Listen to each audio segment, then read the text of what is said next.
Good day, ABM Business Finance learners! In this video, money management philosophies will be discussed.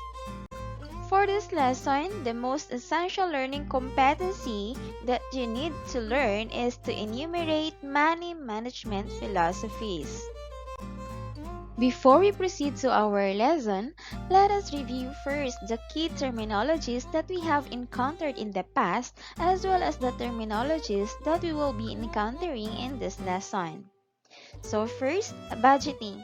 Budgeting is an act of estimating revenue and expenses over a period of time. Next, investment.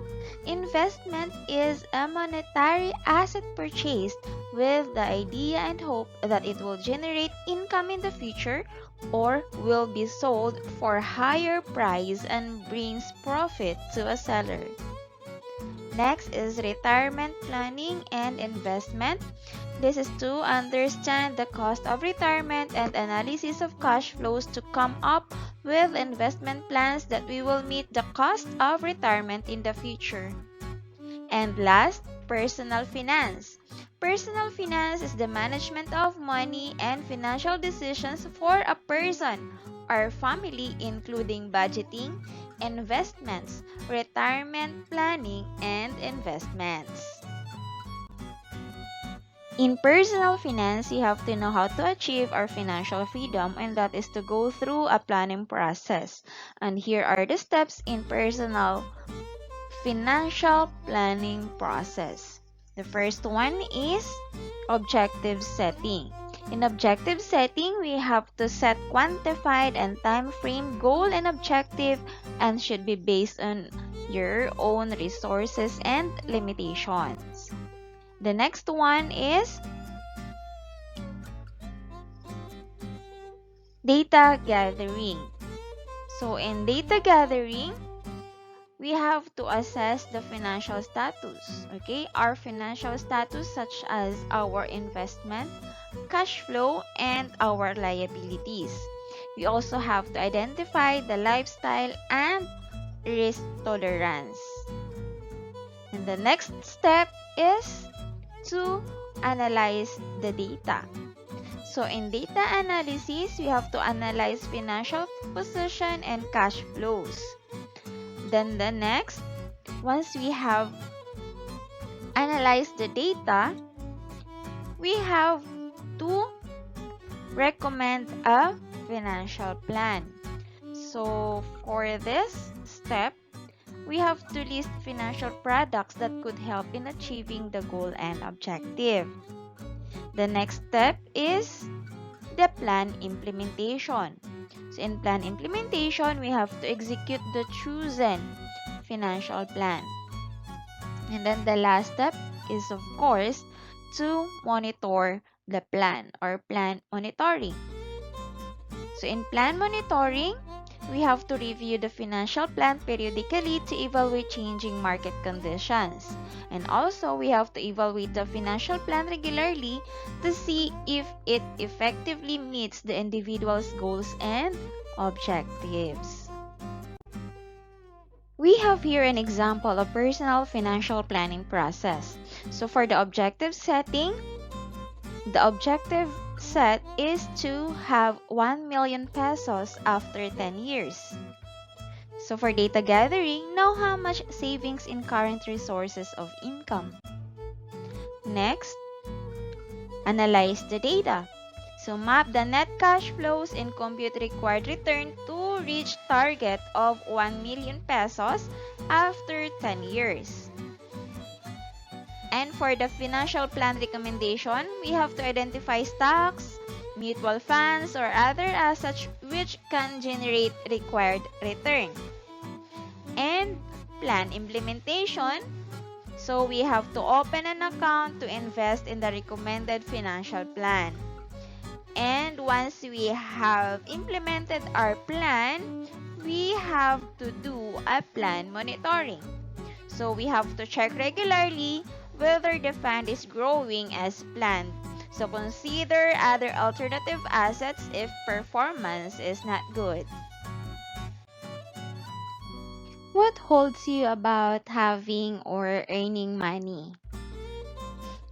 What are your ideas and attitudes toward money? Are your thoughts more money will make things better? Or money is bad? Or I don't deserve money? Or I deserve to spend money? Or money is unimportant? Or money will give my life a meaning? Or it is not nice or necessary to talk about money? Or frugality? Now let us understand your money beliefs. Money script. Money scripts are the unconscious beliefs about money. Money scripts demonstrate your belief system about money and can illuminate both good and bad financial habits you have developed over the years. Knowing your money script can empower you to make actual, tactical changes to your financial life. We have 4 different money scripts. The first one is money avoidance. In money avoidance, you see money as a root of evil. So for you, money is a source of anxiety, fear, and loathing. You also believe that rich are bad and greedy. There is virtue in living with less money. You think you don't deserve money. And you cannot be rich and trust what people want from you. Next money script is money worship. In money worship, you think money as the number one in your life. If you got problems, financial or not, money is, of course, the cure all. Next, more money will make you happier. And for you, money is power. If you have money, someone will try to take it away from you. That's why you can't trust people about money. The next money script is money status. Not only you worship money, but your self-worth equals your net worth. People are only as successful as the amount of money they earn. If something is not considered the best, it is not worth buying. It is the most self-destructive money script. You tend to compare yourself with others' high standard living. Makes you spend a lot. You think your neighbors will admire and envy you if you own more stuff, not just the simple stuff but an expensive stuff. As a result, you take on a lot of debt as well to keep up appearance. That's a recipe for disaster. That's why it is the most self-destructive money script. The last different money script is money vigilance. In money vigilance, you are anxious and cautious with your money.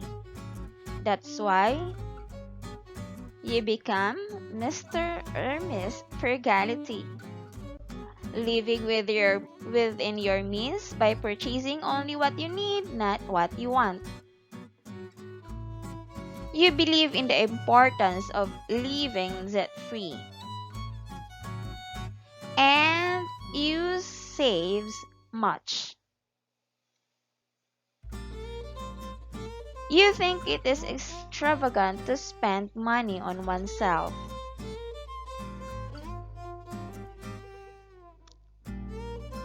It is not polite to talk about money.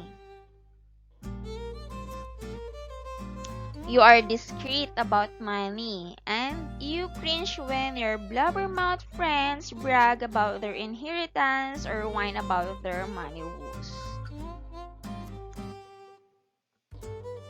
Now, here are the 4 different money scripts. The question is, where do you belong? How do you spend money you hardly earned? One common thing and evident among the wealthy and successful people is their ability to master their personal finance, their ability to handle money well. Organizing your finances is the first step to create wealth. Following are some money management philosophies that we could follow. First is Dave Ramsey's envelope system. This system is simple. First, budget each allowance to the last peso. How much will you use for food, transportation, entertainment, and other expenses? After you itemize the expenses, label the envelopes and fill each with the predetermined amounts. During the course of the time period set, you will spend all the cash in one of the envelopes. You can't spend any more money until the next period. Limiting yourself is a predetermined amount of cash helps prevent impulsive spending and overspending. Next is the Alexa Von Tabel's 50-20-30 system. Alexa Von Tabel developed this system for people who want to work towards their financial goals without depriving themselves entirely. The basic breakdown is that 50% of your money goes to essentials, like foods and transportation. 20% goes to your savings, and 30% goes to everything else, like shopping, travel, and entertainment. And last is Peter Dun's ideal budget. Peter Dunn uses percentages to break down expenses. So he recommends spending 25% of your income on housing, 15% on transportation, 12% on groceries and dining out, 10% on savings, 10% on utilities and phone bills, 5% on charity, 5% on clothing, 5% on entertainment, 5% on medical expenses, 5% on holiday and gifts, and 3% on miscellaneous expenses. Don argues that all people can do something to better manage their financial lives, no matter what the situation, and these percentages really help when you're looking to set up a clear and concrete budgeting system. These percentages may need to be adjusted slightly from person to person.